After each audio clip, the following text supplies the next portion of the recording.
Hello? I'll turn the television.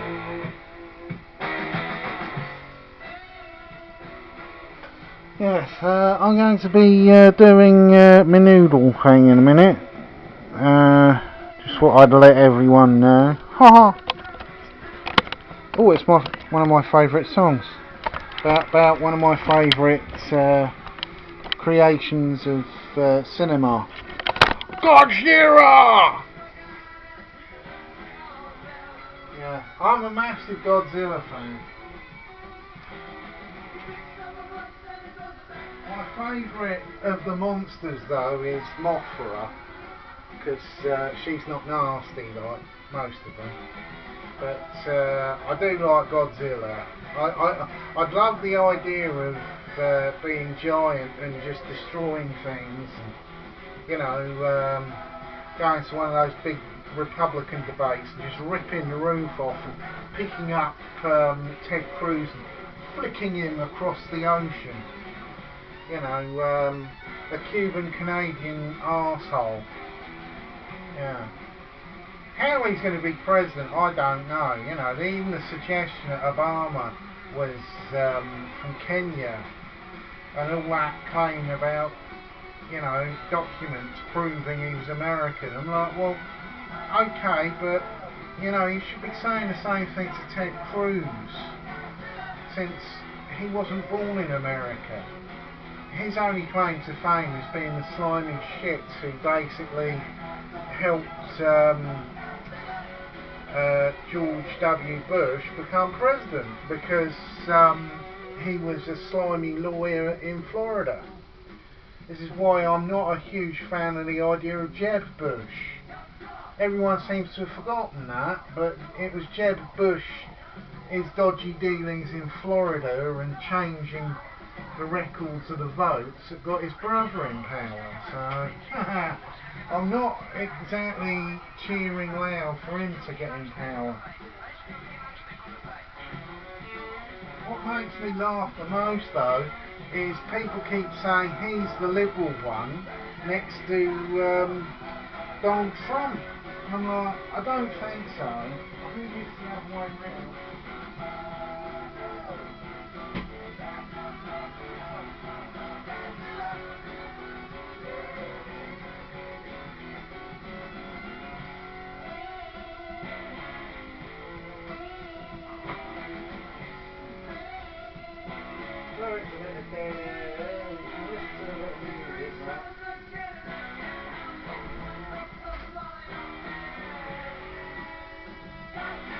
Godzilla! Ooh. I'm really not looking forward to this. Yes, it's the curry pot noodle. Yeah.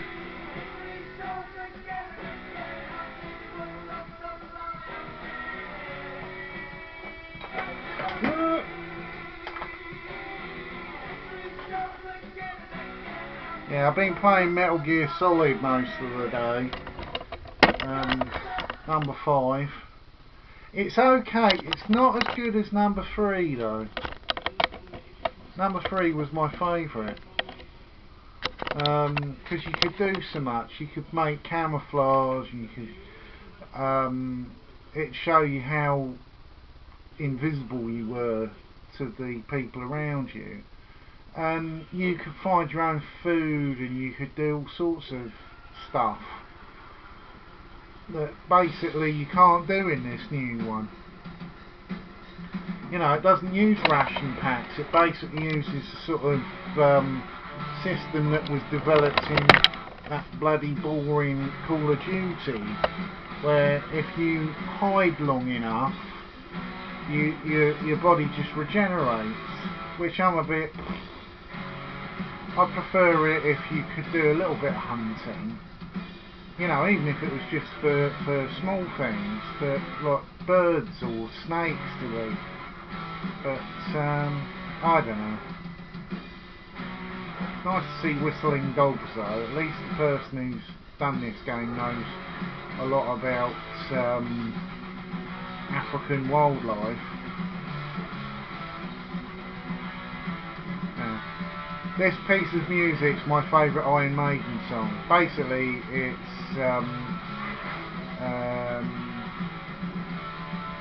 it's called The Prisoner. That's why it had the bit of stuff from the original Prisoner.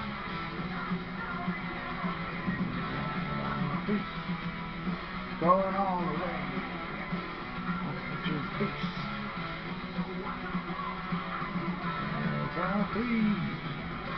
I'm not, though, a massive fan of Iron Maiden, just with Bruce Dickinson. My favourite Iron Maiden album was actually the first one, Killer. And also I was a big fan of when they got I can't remember his name. It's like Byrne or something like that. His name was as the lead singer of the band when almost said actually Rose. When Bruce Dickinson went off to do his solo work. I've got Bruce Dickinson's solo album, which is really good. Particularly a song called Tears of the Dragon. But there was a track called Falling Down that I'm a really big fan of that. Also the sound of the band completely changed, which I actually like because it fitted more into the 90s rock. Because this is definitely 80s rock. And you see there, now you don't break the walls. I'm coming out. Not a prisoner, I'm a free man. I can't headbang anymore because my hair's a lot shorter than it was. I had it shoulder length for a while, but you know, the problem is winter comes along and you get a cold and you sneeze in your sleep, you wake up and you're like, sort of cousin it, trying to find where you're going. But I wouldn't mind having long hair again. You know, particularly if I get another job. I want a job where everyone's relaxed and calm, and I won't have a boss wagging a finger at me for having a drink the night before. You know, I want to go down a pub or meet girls and maybe have a joint. But you can't do that on the railway, mainly because the union's strong, so the company's alternative to the union was to basically lock everyone into the same bunch. And I think it's a little bit stupid, the fact that I can't have something like smoke a bit of pot or have a rum and coke, because if a driver did that, he'd get fired, so they lumped us all in together. My job doesn't involve anything to do with people's safety, apart from maybe making sure they're not going to sit on a seat covered in coffee. But, you know, they just lump everyone in together, and I thought it was really unfair. Mate, oh, now, don't care what my passwords. I know where I'm going. I'm a free man. So that's a reference to the TV show The Prisoner. The character's fantastic. Patrick McGoohan it's one of my favourite TV shows because it's so weird. The best was the ending, because all the studio executives, all these American arseholes who've been bothering Patrick McGoohan for months saying, well, what does this mean? What does that mean? And he'd say, oh, it'll all be explained in the final episode. And it wasn't. And I thought it was brilliant. Just literally sticking a finger up to all the American executives. He made it as bonkers as possible, when it turns out the number one's actually the prisoner himself.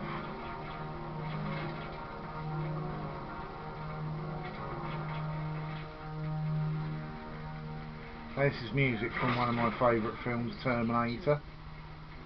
It's my second favourite Arnie movie. My first would be Conan the Barbarian, because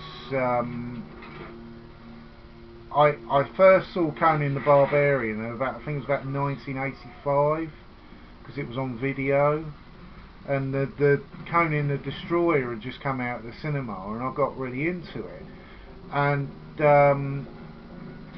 it was such a unique movie that I can still watch Conan the Barbarian today, and I just wish Destroyer had been as good as the first one, but obviously Arnie had become more of a star at the point, and they decided to make it more sort of kidified, and it took away a lot of the brilliance of the original work. Also, they had a different director. You know, John Miller's was amazing, absolute bonkers bloke, real sort of strangely he came from the art house cinema, because he was part of Zoetrope with George Lucas and what's his face, who did the Apocalypse Now, but he was very much like the classic sort of cinema directors, in that he'd carry a gun, he'd be dressed up like a general giving orders. Just a really fascinating bloke, a bit like Fritz Lang. Fritz Lang was really fascinating.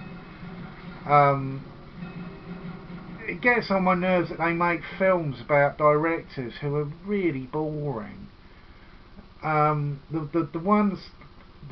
only film I've seen about a real eccentric director was there was one made called I think it's called something Monster or something like that, and it was about James Whale, who was the director of Frankenstein, and he was gay, and he was just amazing. It's just really interesting character, because early silent cinema, the jump between silent and talkies is really amazing, because nowadays you have films with nothing but music all the way through. I couldn't think of anyone watching Inception without the soundtrack. They wouldn't understand what's going on, because the soundtrack shows so much emotion. But when I first watched Dracula with Bela Lugosi, I was amazed at how many bits of it don't have any sound. You know, it's a fascinating film anyway. It's got the almost ridiculous ending of the original book, because the one thing about Bram Stoker's Dracula, I get the feeling he got bored with a story, left it for a couple of months, came back to it and went, oh bugger, I'll just finish it in one night. So the last chapter is really rushed. It's a little bit like a lot of Stephen King's novels, I've noticed. There's a lot of build up, but the payoff's a bit...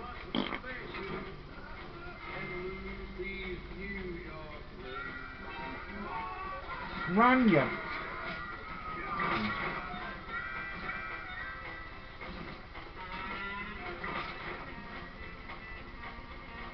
But yeah, as I was saying, early cinema, a lot of it's really fascinating anyway. Particularly the leap between silent and sound films. You've got a leap where there were sometimes remakes of movies within like 5 years of the original. One of my favourite films is The Bat, that was made into The Bat Whispers, and it was the same director and pretty much most of the same cast, but it was made like the original was made in 1935 or 34 or 35, and then the talking version was made in 1938. That's like literally if someone made a black and white version of Star Wars, and then as soon as colour came along, just made a colour version. Right, I've been putting this off, but I'll give it a go.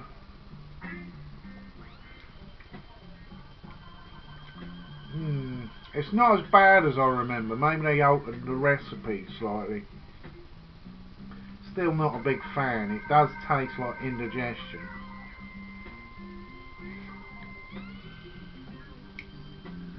Yeah. I can tell you now, out of 17, I'll give this 4.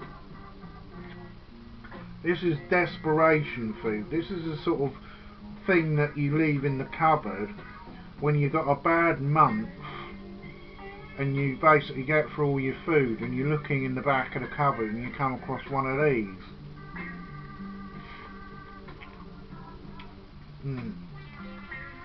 It's like barbecue beans, you know.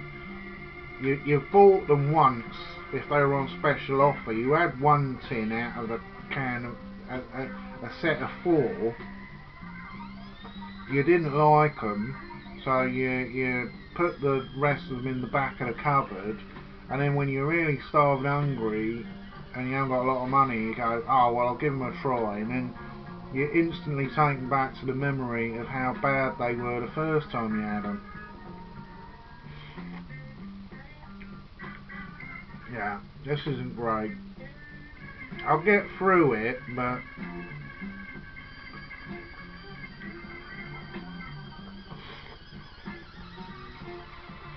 it's not very enjoyable. If you're wondering what this piece of music is, it's from a very dated movie called Rollerball that basically created the craze that's been going around for quite a while, since probably I think the late 90s, of roller derby. And this was from the party scene, and it's very 70s. It's a very 70s movie to watch. I quite like a lot of the 70s science fiction cinema. Films like Soylent Green and The Omega Man.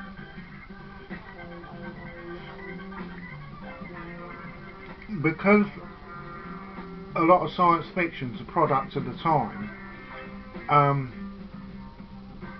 a lot of the 70s science fiction is pretty much not happy endings. Soylent Green definitely hasn't got a happy ending. I won't give it away, but it's not one that you want to watch with children. The other one that I remember from the 70s that was very bleak ending was The Illustrated Man, which is basically an anthology of different stories using the same actors. A little bit like you've got today with The Cloud Atlas, which I really liked. I know everyone's going, ooh, Hugo Weaving, but I really liked it. Oh, my favourite track's back on. Camera straight. But yeah, it's all right, but it's ugh.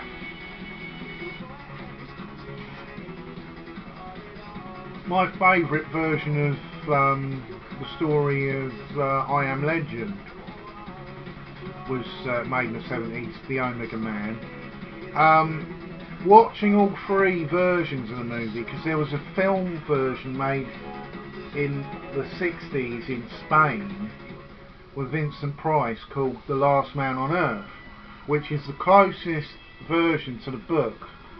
But the problem is, the book is a lot of a man talking to himself, and because of the time they couldn't add the sexual elements that were in the original book, being that if a man's on his own and there's no women around, and some of the zombie vampires are women, this is definitely hinted at in the book, and they try and entice him out to drink his blood basically, and they're naked.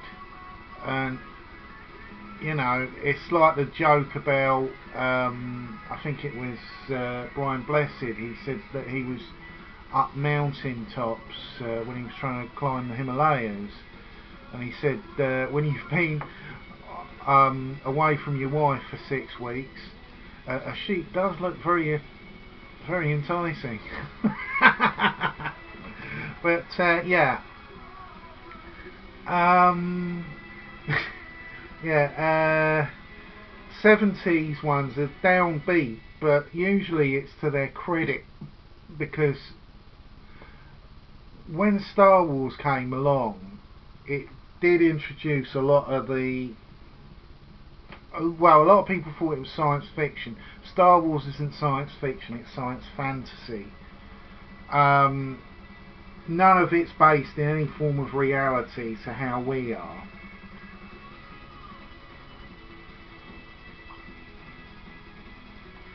You know, there's been silly stories where they visited Earth in fan fictions, and some of the comics had it. I think one of the Marvel comics had chocolate in it that was discovered in a distant galaxy.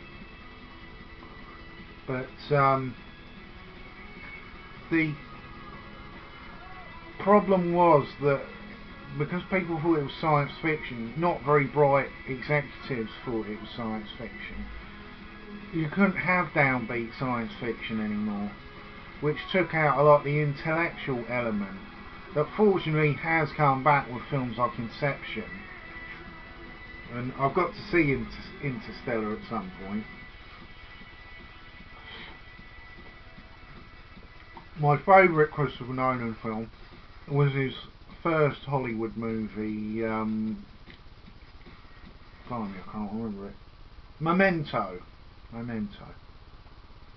also like the one he did, I think it was called Daylight, about oh no, Insomnia, that was what it was called. Daylight was the original, I think it was from Sweden version. Basically it was about a detective who certainly wasn't used to being in northern parts of the world where the sun doesn't go down for like 6 months.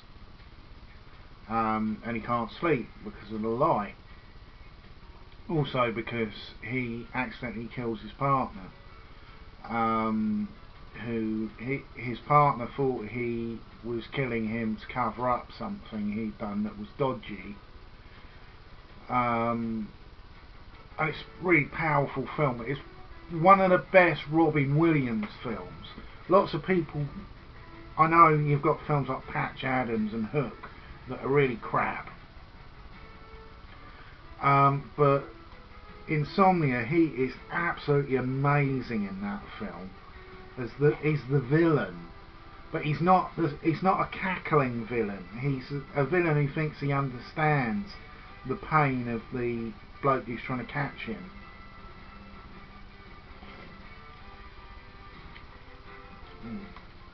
It's growing on me slightly, these noodles. Again, I wouldn't run out there seeking these, because I'm not a big fan of hot curry flavour. But Christopher Nolan has brought back some of that 70s intelligent science, like one of my favourite post-apocalyptics that no one has really seen, very obscure film. I think it's called it's not the Street Fighter, it's something like that. It's a Yul Brynner film, The Ultimate Warrior, that's what it's called, The Ultimate Warrior. And it's post-apocalyptic, and it's really good. It's very bleak, there's not a lot of happiness in it. The hero actually loses his hand in the story, which is pretty amazing. The bloke cuts his own hand off. But it is very bleak. It's a lot like when what I like about the exploitation cinema of Europe when they took American films and made copies, like Bronx Warrior 2, Escape the Bronx, has got elements of Escape from New York, but I actually think it's a better movie because the people in it act more like people. Escape from New York is a fantastic movie, but it's a bit too bleak. A bit like The Thing, I find too bleak. They're both good films. I really enjoy John Carpenter's stuff. I'm just glad that after the panning he had from The Thing, a lot of his movies slightly altered. Particularly Big Trouble in Little China is brilliant because the main character hasn't got a clue what's going on. That's what's really funny. And it was a really good way for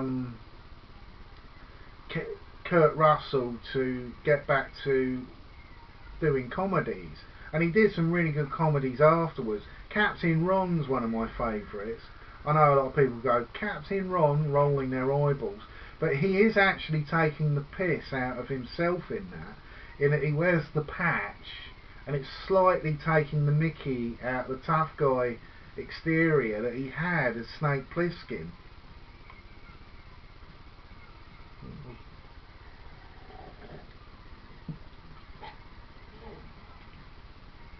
Yeah, it's got that curry powder taste. You know, if it was korma flavoured, I think it'd sell better. Oh, it's one of my favourite songs here.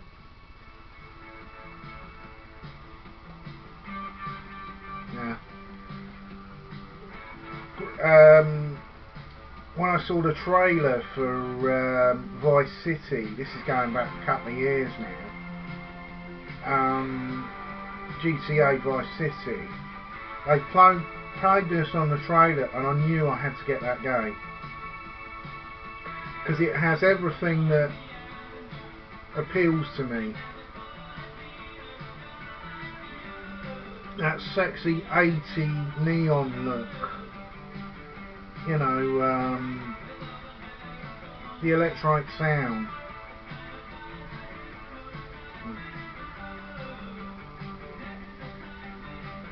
I quite like the new GTA game, but I have to say, out of the whole series, my favourite was Vice City. I quite liked San Andreas, but it had all those annoying button mashing things, like when you had to make a car dance, which I could never do. I had a bloke at work did it for me and saved it on a memory card, fortunately. Because I've never been able to do it myself because I haven't got that good hand-eye coordination. That's why I was glad when they switched the dancing in the Ballad of Gay Tony. They made it a little bit simpler. But I really like that. that add-on actually made up for the main game and the one with the bikers, which I just went, even though I was a bit gutted when he got killed in the first couple of minutes that you see Trevor in number 5.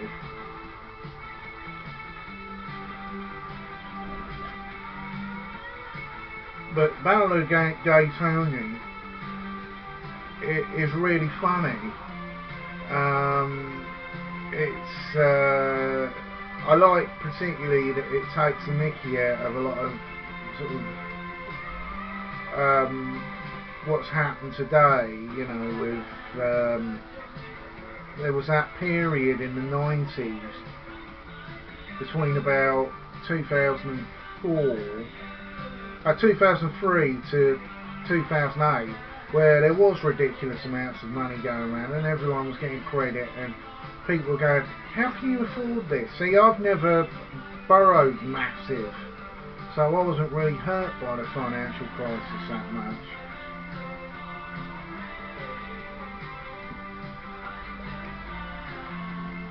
the most amount of debt I've got is roughly about £2,000. I don't try and live beyond my means. The only time my credit limit's ever gone more than £500 was when I moved house.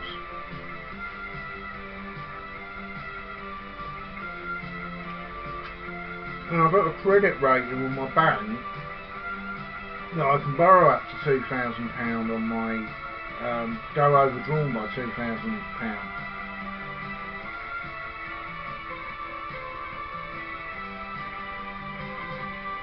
Which, well, hopefully this time next year I'll have a smart car. I'm going to have a look at getting a smart bike first though. Anyway, enough of that piffle. Oh, I love this piece of music. Battle Beyond the Stars, one of my favourite films. I've got to at some point sit down and list my top 100 films that you have to see before you die. I'm sure a lot of people would be surprised because I'll even include porn movies that people should watch. Yeah, anyway, that was the pot noodle king pot curry. It's not dreadful, but I definitely wouldn't be eating this unless I had to. Anyway, I'm going to do another noodle review in a minute, which will be on the next video, which it's a different one I've never eaten before, and it was in the Asian foods aisle, and I thought, well, I'll give it a go, because I literally just went along the aisle and took every kind of noodle going. It wasn't ridiculous money. Some of them were like really expensive ones. And you know, the most I'll spend on a packet of noodles will be something like £5. If it's sort of 17 quid, you know, nah, it's basically just wheat strands. It's not 17 quid for a packet of noodles. You're having a laugh, ain't you? Here's my response. Anyway, yeah, so next video I'll be eating the one that I've never tried.